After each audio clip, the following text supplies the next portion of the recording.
Hi, supervisors. Here's the pre-recorded brief content on reporting, fidelity checks, and site visits. I will be getting into all of this briefly. Please realize you can always reach out to me as I manage these systems and would happily help out. So just to jump into things off the bat, let's get into like reporting and what we need. You saw this briefly in your first training. You know, everything on the left's required. If you're St. Paul Public, you don't do SDI. All of our other sites do. If you are a community-based site, you most likely do not have access to MARS number, which is the unique student identification number. And then if you are comfortable sharing the pieces on the right, please do. So that way we can, perpetually make the case that Promise Fellows can support many different kinds of students and help them engage and graduate. And this is what it looks like in NAC. Is hopefully very similar to what you just saw. The pieces that I would highlight, as you can see, ethnicity and gender are checkboxes, aka you can check all that apply. Within ethnicity, hopefully that is doing a better job at helping reflect that student's, personal identity. And then on the bottom right, for the optional pieces, you can see that, the select has 4 options. Yes, I can share that. No, I cannot share that. Our site doesn't disclose this, or we just don't know. So we always ask to default to what you're comfortable with. And so I will be prompting Promise Fellows to check in with you all before I'm sharing any of those pieces. Most of our sites are comfortable sharing, whether a student's an English learner or is on an IEP plan. The others are case by case, and free or reduced lunch is almost never. And here's the qualifiers. I'm not going to get into the reasoning behind this, but a student qualifies just on attendance or behavior. Attendance is 90% or less attendance, tardy to school 40% or more of the time, or on the SEI, which is that student engagement inventory or that survey about my attitudes and perception of school, I got 100 or less. And as always, you don't have to add all the students off the bat. They can be added throughout the year. So here's the timeline of what's expected of your Promise Fellows. So weekly, they should be updating their interventions, aka support time, doing WOOP goal setting after they got trained in it. And after a quarter or trimester happens, they should be updating Great Story, which is just that. And I'll share it a little bit more in a second. And then also attendance and work completion, or the SCI is only done as a pre and post. So every quarter or trimester, they should be updating how much that student has attended school and how much they're getting done in the key classes that they're tracking on. And what you can expect is, about 4 weeks after your Promise Fellows start, they'll be getting feedback on the students that they are supporting. So if that's only a few, that's okay. My intent is to essentially build feedback systems in sooner rather than later, so that way I can help Promise Fellows, show their impact. And if anything doesn't make sense, we can catch it sooner than later. You can see your student numbers off the bat. It's essentially prorated from a full-time position on down. And throughout the year, essentially after your quarter or trimester has happened, about 2 to 4 weeks after, I'll be asking everyone to update their attendance and work completion for those 2 classes, and make sure that you're up to date with your weekly interventions and WOOP goal setting.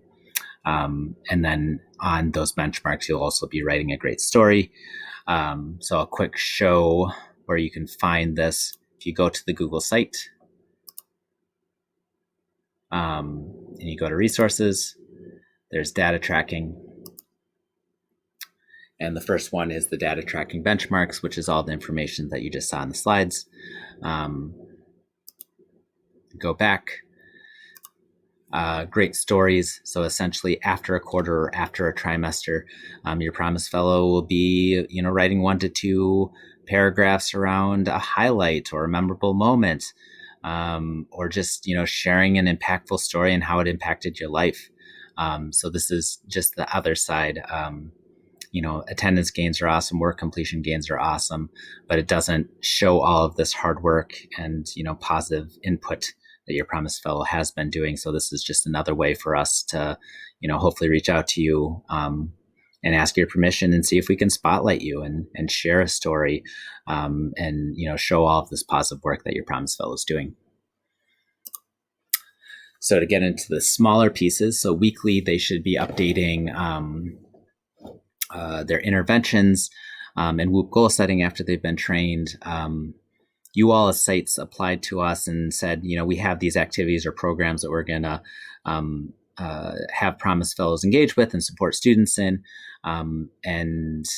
Essentially, we chunk time into caring adult service and out of school time, which is National Dropout Prevention Center's key strategies around informal mentoring and tutoring during the school day, engaging in service or service learning, and then finally out of school or after school.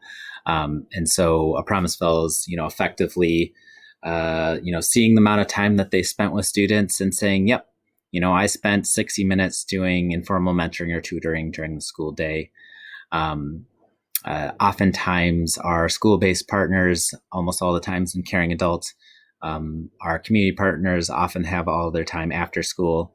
And then, service happens, interspersed amongst that for both partners. There's like no quota on the amount of minutes that a Promise Fellow needs in each. You just have the ability to see the amount of minutes across the board that you've spent with all of your students. So essentially, after a benchmark happens, but with so many start dates, I'm roughly pulling data every 3 to 4 weeks. And so I'm doing analysis and reaching out and prompting Promise Fellows to either both acknowledge like what they have done and thanking them for that. And if there's any updates that need to happen, asking them to do that. And this is where I really need your help. So essentially, you're going to be CC'd on any note that I send. And I have an example that I'm going to show on the next slide. But I'm not expecting that you are going in and navigating the database with them. I'm trying to house most of that, whereas you are engaging with them on helping them engage with students and what interventions are appropriate. But please sit down and meet with them and make sure that they have the resources so that way they are showing their support and tracking how a student has progressed throughout the year. So essentially, after I've reached out, a Promise Fellow will have 2 weeks for updates. I will go back in, check, account for what you have done, and ask if there's anything that's still missing, and give another week timeline. And I will always go through and acknowledge either way. So on both getting things done or if you have more updates that are needed. So here's an example data email that I sent to an October start last year. So off the bat, just trying to make sure that they have complete baseline, they have all the information in, and then also giving feedback on interventions. So essentially, Promise Fellow model was built on the fact that a student needs 90 days of support in order to expect positive outcomes. So 90 days is about 12 weeks. And they need at least 30 minutes a week. So essentially, throughout the year, I'll be prompting your Promise Fellow, hey, please, have, focus on these students because in order to expect positive outcomes, they need at least 12 weeks of 30 minutes of support in order to expect them. So they will be getting feedback like that throughout the year. And site visits this year, we're changing the structure in order to accommodate, remote reality or virtual needs. So instead of coming out to you, they will be quarterly phone calls or virtual Google Hangouts. And the Promise Fellow leaders, Maya and William, will be touching base with the Promise Fellows. Rachel and myself will be touching base with Supervisor, and effectively we'll always be checking in on focus list, Promise Fellow activities, member hours, coaching needs, operations, any equity or equity concerns. And then, you can see throughout the year trying to be responsive to member hour needs, and setting them up for summer service and student closure. So that will be a new change and hopefully more responsive as we go into this more virtual year. So just to wrap up with Fidelity checks, essentially, Promise Fellows in each of their 101 through 104 training will be reflecting on like their Promise Fellow activity implementation, aka like relationship engagement, along with some operation questions and MOOC goal setting questions. And then when I see you all, so we just saw you virtually before the start of the Promise Fellow year, or when your Promise Fellows started, and then in November and again in January, but essentially checking with the pieces that you own. So, what have you trained your Promise Fellows on? Do you have any operation needs? How has Promise Fellow activities been going at your site?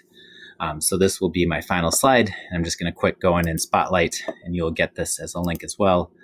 When you go into supervisors, you do have supervisor fidelity checks. This is number one. And just to spotlight a few of the pieces, essentially it's helping make sure that you have thought about the training that you need to do with your Promise Fellows. And if you haven't thought about it, like what do you need to do in order to set up your Promise Fellows, making sure that you have an hour verification system, how to add a student to a focus list, making sure that your staff members understand the Promise Fellows role and their virtual role, and making sure that they're not displacing staff, letting me know how much data that you have and if you don't have some, so that way I'm not inappropriately asking youth for pieces, who's on your youth success team, aka like is your Promise Fellow on an attendance team, a PBIS team, similar, how often do you meet, and then what's your plan to make sure that your Promise Fellow is going to support students for at least 30 minutes per week. And as always, you can reach out to me if you have any data or reporting needs. Thanks.